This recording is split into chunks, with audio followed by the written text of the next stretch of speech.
I know you've had some struggles. Obviously, I own and operate a drug and alcohol treatment program.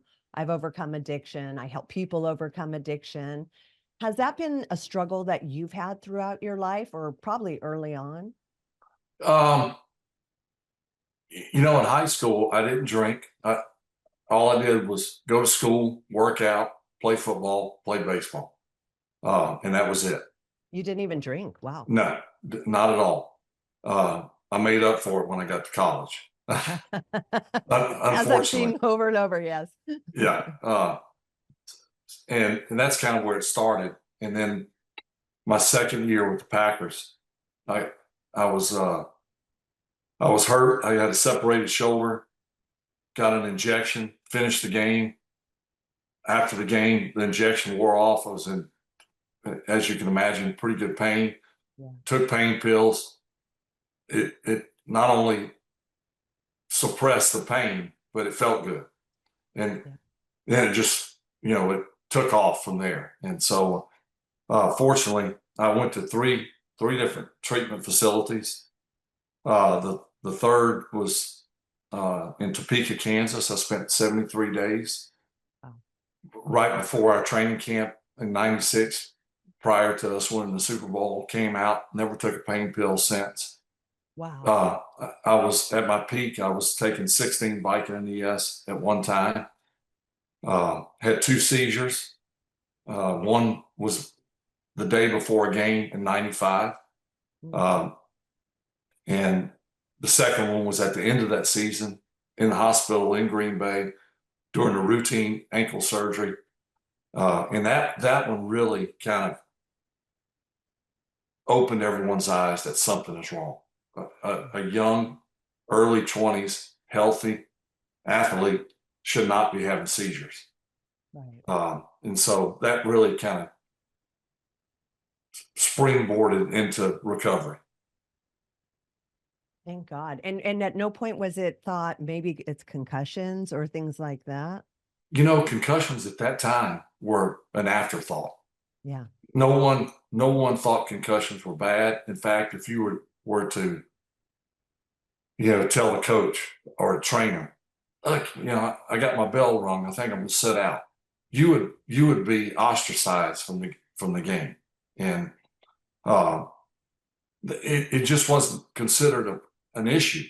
Uh, and so I don't I think about 2005 or four is when the league started taking a closer look at concussions and what harm they do. And we're still kind of scraping the surface Yeah. to that. So at that time, no, I never even thought about it. You know, especially in regards to, is it related to substance abuse? Uh, we know now that concussions or head trauma in general lead to a lot of things. One of the few things they know about ALS is that head trauma ups your chances, as it does with any neurological disease or disorder. So, again, at that time, it never even crossed my mind or anyone else's that could be part of the problem. Yeah. Well, and there was incredible pressure, like you said, to play regardless of your condition, or you would lose your position, or you would be passed over, or you'd be benched. There was that pressure internally, but also from the people, the coaches, the doctors, all that kind of stuff as well, correct? 100%, Yeah.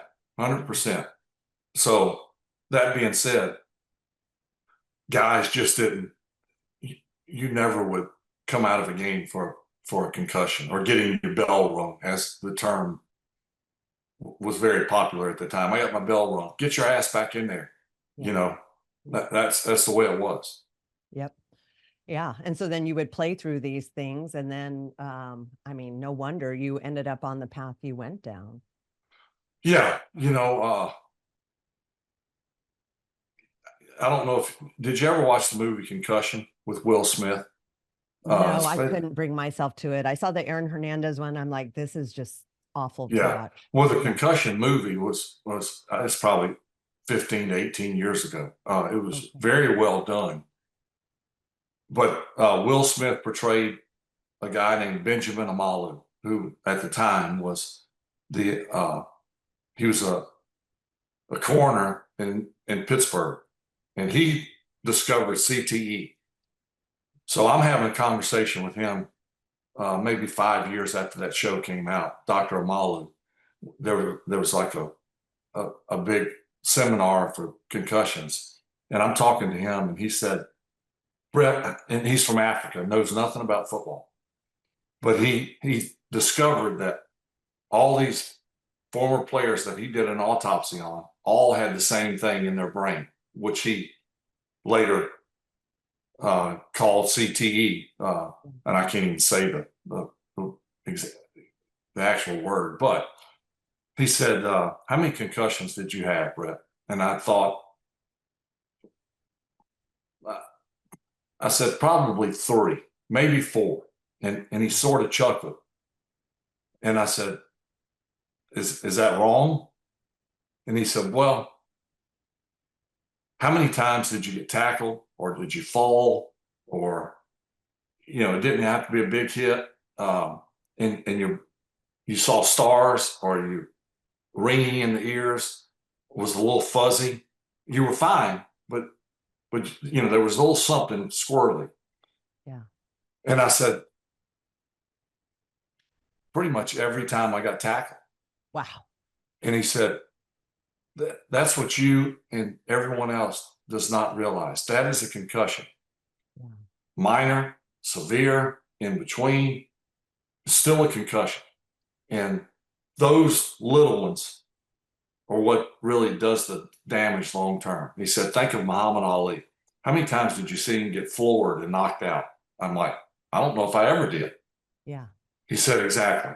Little jabs, they add up over time. And he said, so in your case, you may be looking at thousands of concussions. Wow. And yeah, albeit maybe minor, those add up. So that was really a wake-up call for me. In my last play, actually, as an NFL player, as a football player in general, was a major concussion where I blacked out. When I came to, I was snoring on the field, had no clue what had happened. And I went into the locker room straight from the field, took a shower. My wife was at the game. It was outside at the University of Minnesota. And I said, I'm done. Now, I probably was done anyway, but there's never a good time to have a major concussion, but certainly not at 40 years old. Yeah. Yeah. After a 20-year career, just in the NFL, plus your college, plus your high school, that is Correct. a long career of taking hits to the brain and the body. Yeah, I'm at a point in my life, I'm 55. Things that I didn't think about or even consider thinking about, in my younger days. And I think we all, to a certain degree, have this as we get older. Things that you thought were useless or worthless, you find later in life mean a lot more, and you think about them more, especially health. Yeah. You're bulletproof at 25 and 30. And we think we're going to live forever, and we're going to be healthy, and we're going to be running miles and biking and hiking and swimming and playing pickleball and tennis and whatever.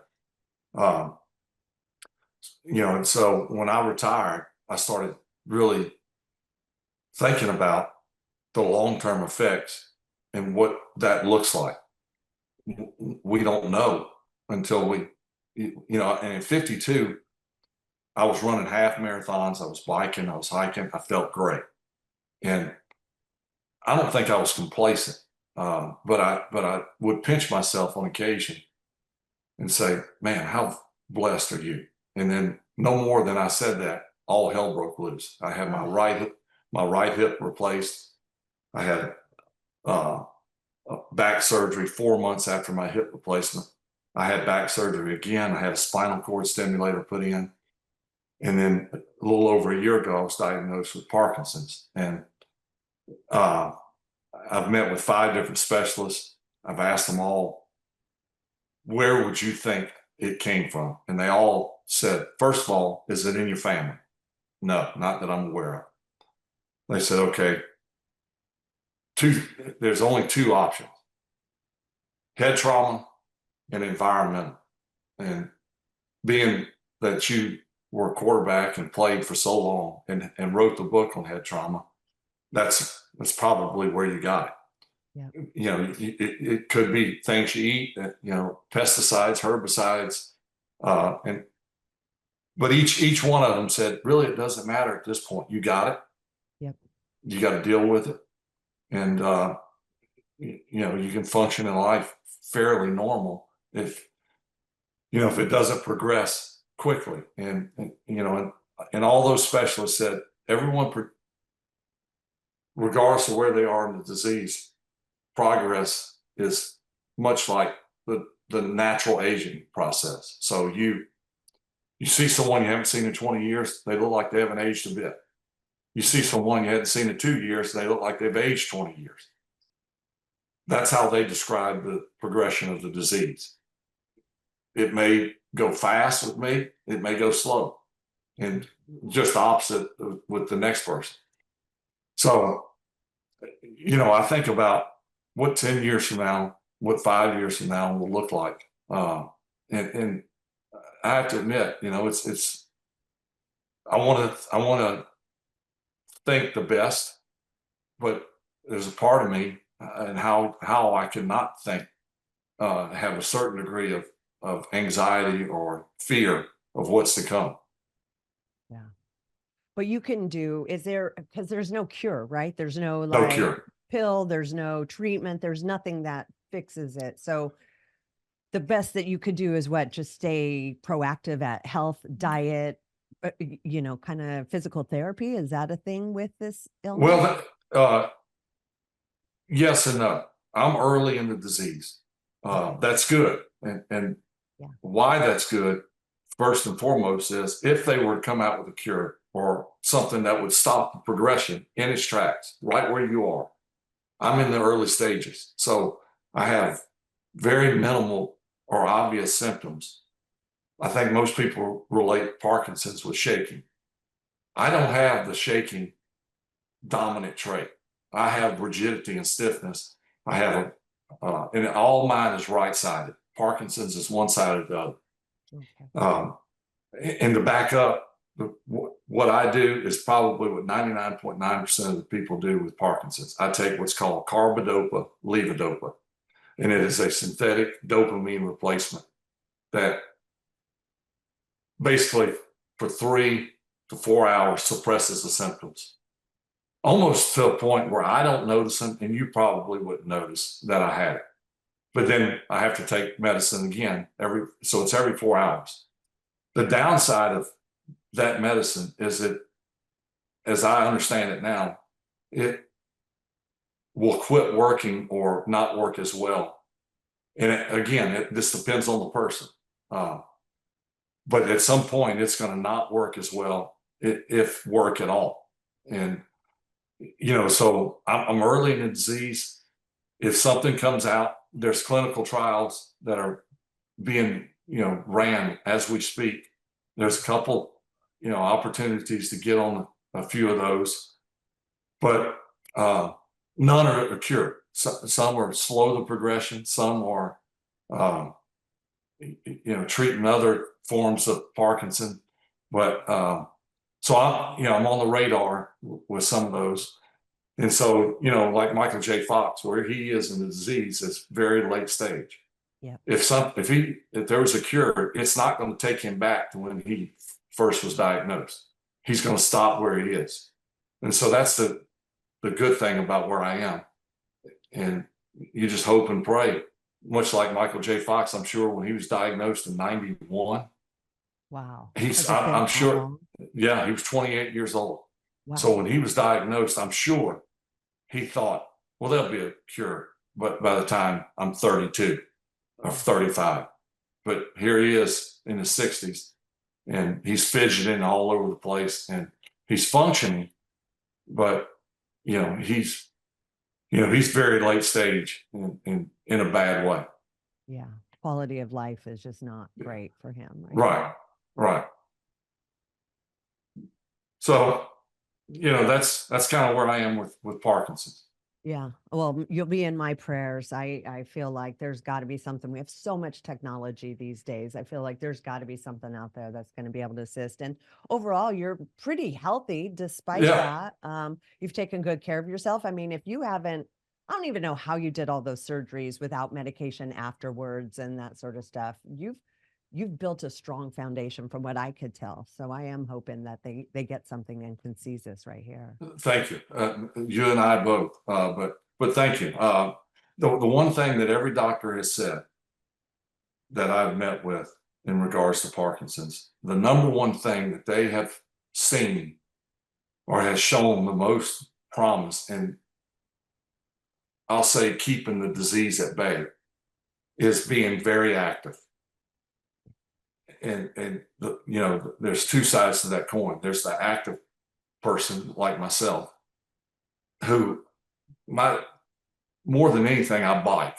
It's like the one thing that I can do that doesn't hurt my joints.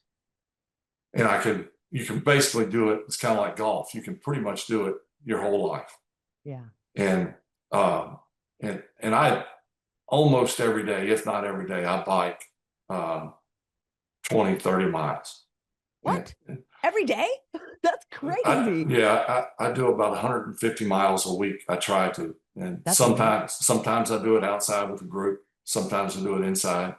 Yeah. But when the doctors have all said the same thing, when I hear stay active, Yeah. I wake up with the mindset of I'm going to do something today. And a lot of times I'll try to push myself to go over and beyond. I can't run anymore because I got one hip replaced and probably due for another one. Yeah. So Well, running's so hard on the body. That impact, I don't run terrible. myself either. The impact's terrible. I enjoyed it when I retired. I jogged, Mm. would do 5Ks and occasional half marathon, and really liked it. So it was disappointing when I couldn't do it anymore. But you're right. I mean, something that really is enjoyable and good for you is also very bad for you. And so yeah, so I bike a lot. I do a little bit of circuit work in a little gym we have in our house, and just trying to, the one thing I notice, like with my Parkinson's, is when I don't do something, my right side is so rigid and just, I describe it as in a ball, like it wants to just constrict. Yeah. And so, I'll bike, stretch, hang on a pull-up bar, and get a little relief. But it's one of those things. I'm weighing, is something going to come out? How soon? And Yeah. I think the thing to do is not, you can't focus on that because you'll drive yourself absolutely bananas. If you're waking up every day, it's like, is this the day that we have a cure or a solution? I'm just staying as active as I possibly can and hope for the best. Yeah. Do you do an infrared sauna? I'm just wondering if that heat and the sort of, I mean, it's not radiation, it's I infrared, but have, I have not. mm, I tell you what, I also do, and we have one in our house, yeah. is a hyperbaric chamber. Oh, yeah. And I think Western doctors in general don't really know a lot about it, don't really care because it's not part of their protocol. It's not what they learned in school, much like alternative treatments. Yep. But there are a fair amount of people that are in the know in the medical world that I personally work with, who said stay in the chamber as much as you can, Mm, so I try to get in at least an hour a day, uh, fantastic. and I've really noticed when I don't get in, I notice it more than when I do get in. So it's like when I'm, it works, and when you don't do it, you find that stuff bothers you more. Yep. So there is something to it. And it's the easiest thing in the world to do. Climb. The hardest part about the chamber is committing to get in there and just chilling. Because once you get in there, There's nothing to do. Read a book, listen to music, take a nap. You would think that that would be an easy, like, I'm gonna get in the chamber. No, But you're too active for that. That's like, yeah, you're right. Yeah. so So you like meditate and pray. Like, I guess that's probably what because I go in my sauna a couple hours a week, every week, many hours a week. And that's what I do. I kind of like meditate, pray, that sort of thing. my, you and my wife are very much alike. She can meditate and pray anywhere. I'm ADD and I'm all over the place, and so I'll start something and never finish it. Yeah. Usually, I try to pray when I first get up in the morning. I walk in the kitchen. I'm the first one up. Usually, by a couple of hours, I'll read a devotional, say some prayers, and then hit the ground running. Yeah. Yeah. Well, that's good. I mean, I think that's such a huge part of my life. I know over the last few years, prayer, meditations, visualizations, mindset, it's all become such a huge part of my just daily living to get through. And it to the point where, like you said, if I don't do it, I notice it. But it took a long time to get to that point where you really, I feel like, subtly enjoy the benefits. Yeah, there's a lot of stuff out there. Finding it or hearing about it or access to it Yeah. are all stuff you got to navigate through. Right. Because there can also be an overwhelming amount of information where it's almost like, I don't know what to do. There's just too much. When I was diagnosed with Parkinson's and the public found out, I was inundated with do this, try this, call this person. And I think everyone meant well, and some are potential avenues to go down. But again, I've met with these 5 specialists, and they've all said what you're doing is really the best thing out there. Take the carbidopa, levodopa, stay very active. Don't let it get the upper hand on you. We found that when people throw in the towel, get on the couch, sit in a recliner, and say, my life, is ruined, that's when it really takes over. Yeah, it's interesting you say that because I notice, and I'm 2 years, I'm 53 myself, that even just people at our age in general that aren't suffering from, ALS or any of the diseases, they're already kind of hanging it up. They're like, oh, this old injury, that old this, and they're kind of like phoning it in at 50. And I said, what you could live another 50 years. You're already giving up. Like, this is crazy to me. And they're like, you're a crazy CrossFitter. And I was like, but it's just being active. Like, it doesn't matter what you do. It's being active and slowing that decline down. Like, why at 50 are we already like, I'm done with life? Yeah, no, you're absolutely right. I see it. I think back to when I was growing up. It seemed like people back in those days that were 50 or older, Hmm. life was, to me, I'm 55, and the reality is we're getting older. We're not getting any younger. We're each day we're closer to dying, but I'm not gonna, I'm not, I'm gonna do all I can to stay, maybe I won't look young, but to stay as young as possible and active.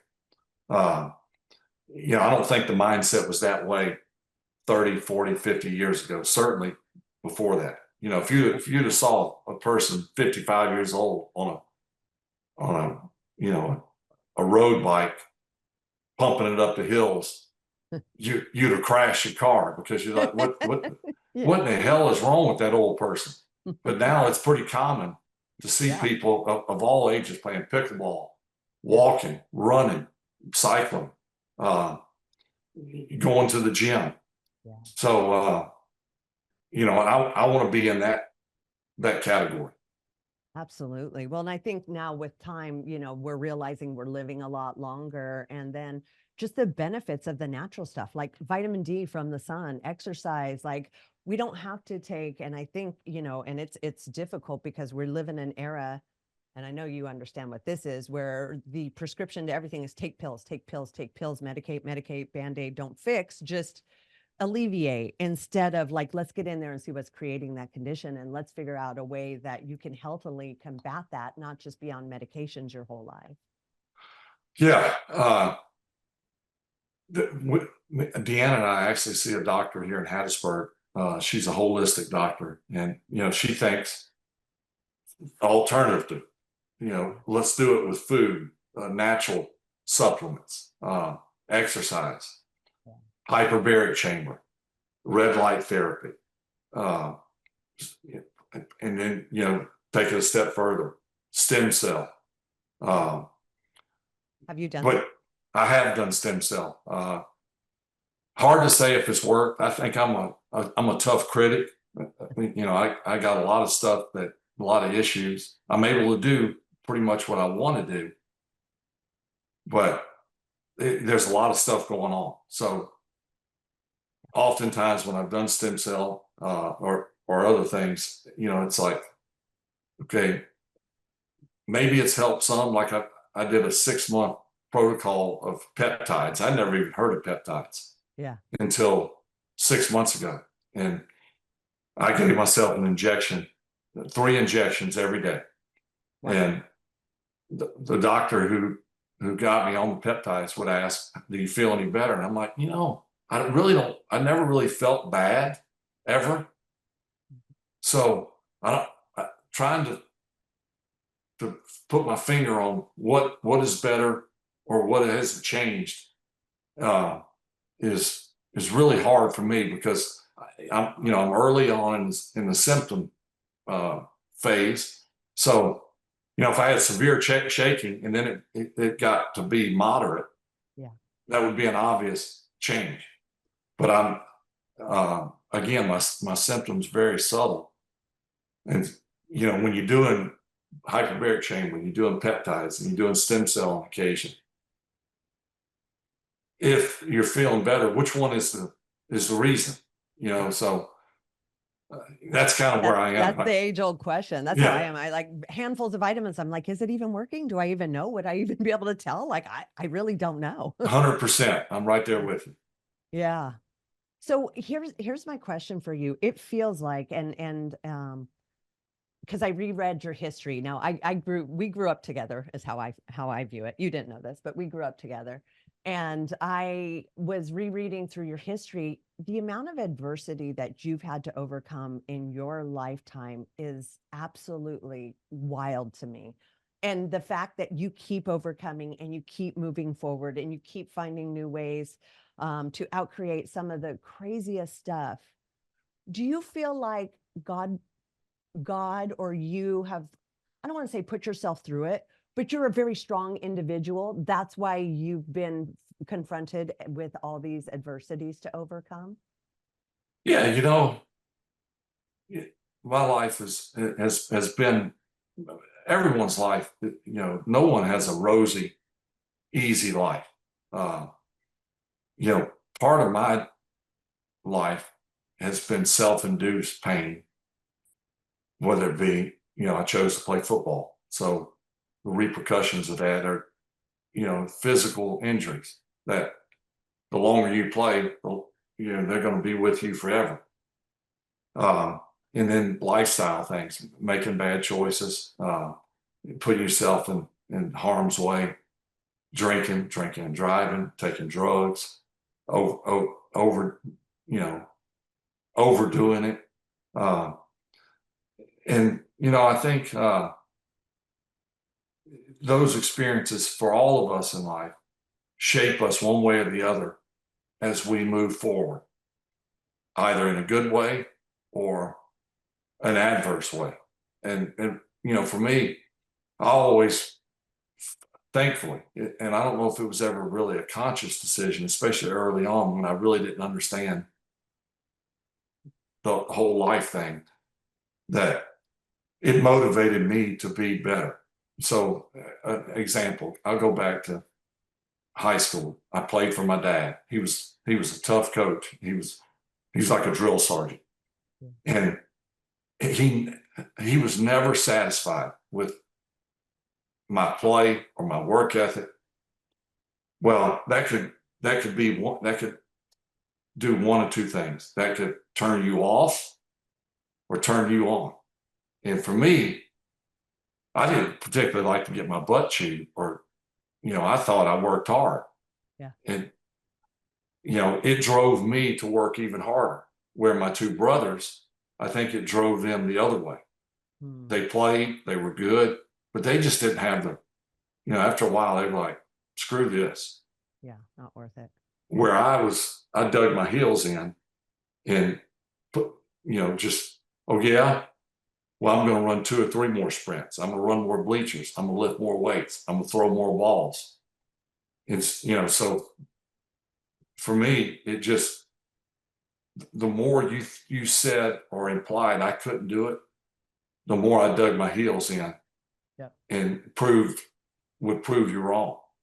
Yep. So, I think my success largely is based on that mentality, because I don't care how good you are, you're going to face obstacles along the way, either directly or indirectly, that are going to, at some point make you either run away or hit it head on. And for me, I'm fortunate enough and blessed that, I got the, oh yeah, I'll show you mentality. Yeah.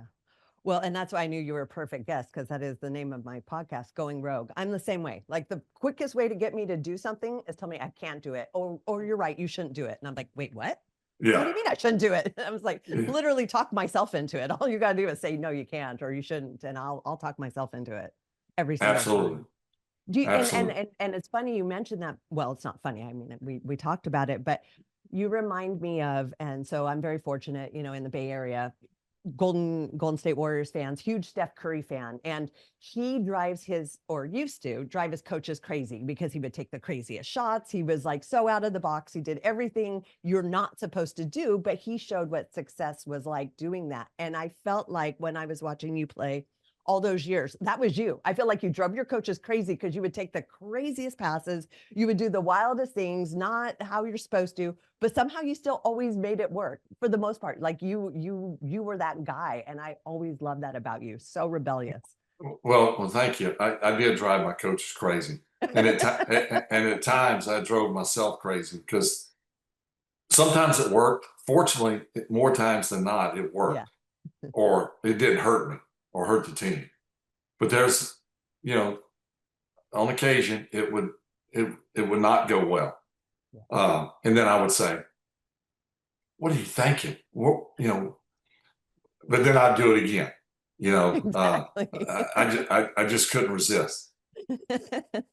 And why do you think you would do it again? Because you saw success. I mean, that's why we do it. You had taken a couple of those crazy shots and they worked, and you're like, why not? It worked before. Why not do it again? No question. Had they not worked the first 3 times, I think you'd say, I need to try a different way of doing it. But if it worked, or even came close to working, I filed it away, and I was going to pull it out again. Absolutely. Yeah, I saw many of those where we're all holding our breath. We're like, oh, and then it Yeah. worked. And we're like, oh, that was amazing. See, Yeah. he's the best ever. Yeah. Yeah. I want to back up. I just want to give you a little love. I watched the game after your father died, and I felt your father with us. In his presence was there through you, through that game, seeing you afterwards. I felt the love and all that there. So I just Well, want to thank you. say I appreciate, and again, I just can't even imagine you've had to live this on a public stage. This is typically something that's like done privately. And the fact that you've done it on a public stage and with so much grace, I just appreciate you so much, because that cannot be easy. No, it wasn't. But I would certainly have loved the circumstances to be a lot different in that game. But it is what it is. What I'm most proud of and thankful for is that I had a chance to honor my father in a way that my brothers and my sister couldn't. So it was sort of for all of us. I I had put an enormous amount of pressure on myself to play. It wasn't there was a question outside of, you know, my circle that will he or won't he play? I knew I was going to play. The issue with me was I want to play better than I've ever played before. Mm. And this would be my way of honor. Just playing was not enough. And so that game, more so than 2 Super Bowls, championship games, you name it, that game was the most pressure packed game I've ever played for that reason. And normally, when a person puts that amount of pressure, you know, whether it's golf, football, life, whatever, you know, I need to be the best I've ever been today, whatever that may be. Usually it has an adverse effect because you put too much pressure, and it's like the expectations, you can't, they're too great. Yeah. And so I thought about that as the game were you know, we were about to kick off, and I was like, just play. Don't, I know the pressure is there, but just play. And at halftime, I remember walking in the locker room and thinking, Jesus Christ is real, because not only did I play the greatest I've ever played, but it was just a half. I mean, that we hadn't even got to halftime, and I had better statistics than any game, full game ever. And so I knew that my prayers were answered, and I could have quit right then and had the best game stats ever. So, you know, when I think about that game, that's what I think about. Like, if you ever doubted faith, Yeah. there's a, you know, for me, there was that I want a sign. You know, we've all said, give me a sign. Just, you know, show yourself, or make this picture fall off the wall, whatever. Yeah. That I got the sign that I'd asked for. Huge, huge. And it was so beautiful to witness it. And it, you know, to see that happening. And that's what I Right. felt like I watched with you. God was working to you and through you and Correct. with you. And so was your dad. And it was just so beautiful to witness. Absolutely. Well, thank you. Yeah. All right. I know we're getting close. I just want to talk about one more thing. I love how you are of service now. Like you went to school, you got your degree, correct? And you're helping special needs adults, children, that sort of thing. Yeah. So my degree So was beautiful. was in education, and I think I can't say that that's what I wanted to do. It was what my mother and father did. My mom was a special education teacher for 35 years.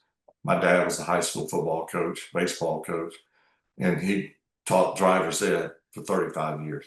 Oh, So we drove to school together. We came home together.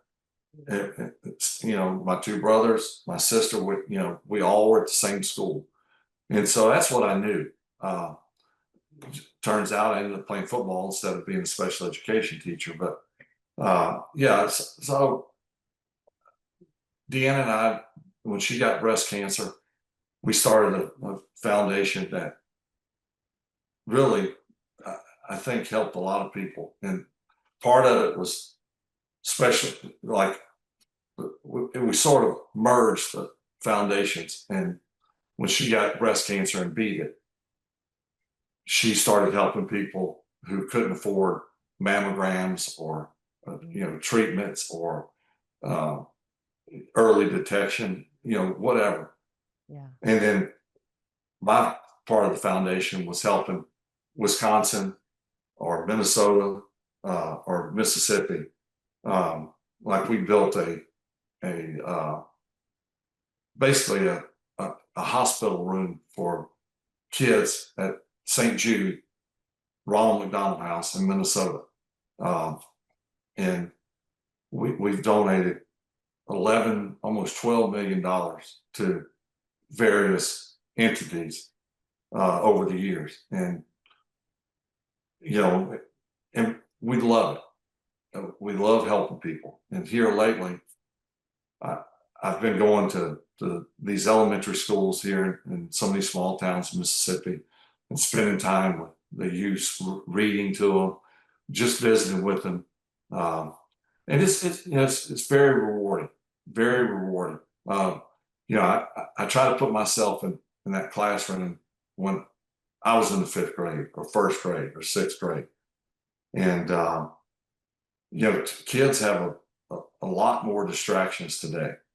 And so, trying to get them to focus on, things that we focused on. We didn't have social media. We didn't have all No, the we had distractions. imagination. Yeah. Trying to encourage the kids to get out and play. And I can't say that I really encourage them to read, even though I think that's important. I was not, that was not my cup of tea. I was outside playing. I was climbing a tree or playing baseball or at practice. But I was active, and I think there's a lot to be said with it. Like Mississippi is high, maybe the highest in regards to diabetics. A lot of people are not active, and that's not a good stat, especially for my state. And so, we just try to encourage the kids to be active and have goals, which seems like such an easy thing to do, but in today's world, you ask a kid in the 5th or 6th grade, what goals do you have? You may get some of the most off the wall answers. What, like a TikTok star or influencer or that sort of thing? Or I don't know. Oh, I don't know. And that in itself is sort of frightening. Not that a 6th grader should know exactly what they want to do, but they should have somewhat of an idea. And you would hope that their home life, if it's a stable one, would provide those answers. Like, you can do anything you want, honey. Yep. You're smart. You're athletic. The sky is the limit for you. But I don't know if they're hearing that or getting that. And so that's kind of, Deanna and I try to, to spark that interest for these young kids. Oh, that's beautiful. Because you're right. I mean, if you don't know what you're striving for, what's it all for? Like, why are we going through the What's my purpose? Yeah. And I got 2 daughters. The oldest is 36. The youngest is 26. And the oldest was destined to be an attorney.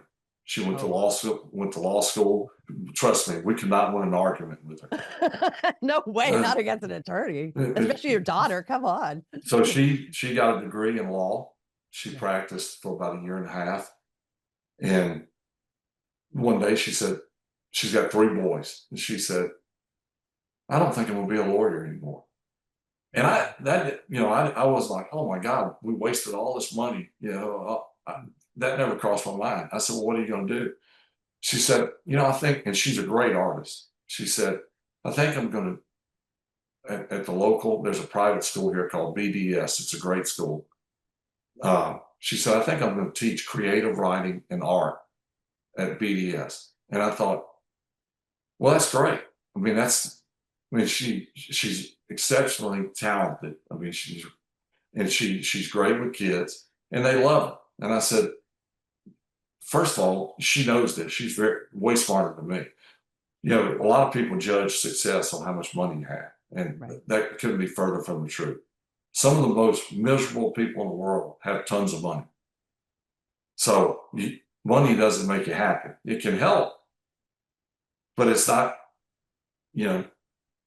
not the be all end all. That's not who dies with the most wins. Isn't Steve Jobs.